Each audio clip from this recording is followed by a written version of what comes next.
குரு தரும் கோடீஸ்வர யோகம் எப்படி இருக்கும் அப்படின்னு பார்த்தீங்கன்னா, குரு வந்து எய்தர் ராகு கூடயோ இல்லைன்னா கேது கூடயோ சேர்ந்திருக்காருன்னு வச்சுங்களேன். இவங்க வந்து கண்டிப்பாக கோடீஸ்வரங்க அவங்க ஏதோ ஒரு காலகட்டத்தில். குரு வந்து ராகு கூட இருக்கும்போது அது குரு சண்டால யோகமாக வேலை செய்யும். அதேமாதிரி குரு கேது கூட இருக்கும்போது அது வந்து கேல யோகமாக வேலை செய்யும்.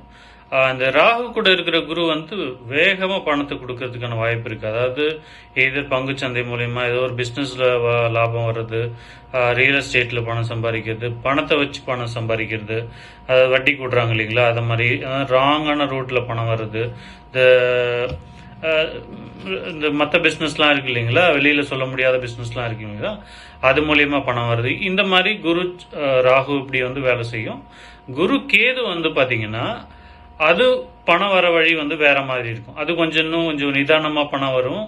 அவங்களுக்கு வந்து பணம் எவ்வளோ வந்தாலும் அவங்க வந்து போதும் அப்படின்ற ஒரு மனநினைப்பில் இருப்பாங்க. அதாவது பணம் நிறைய வரும் அவங்களுக்குமே.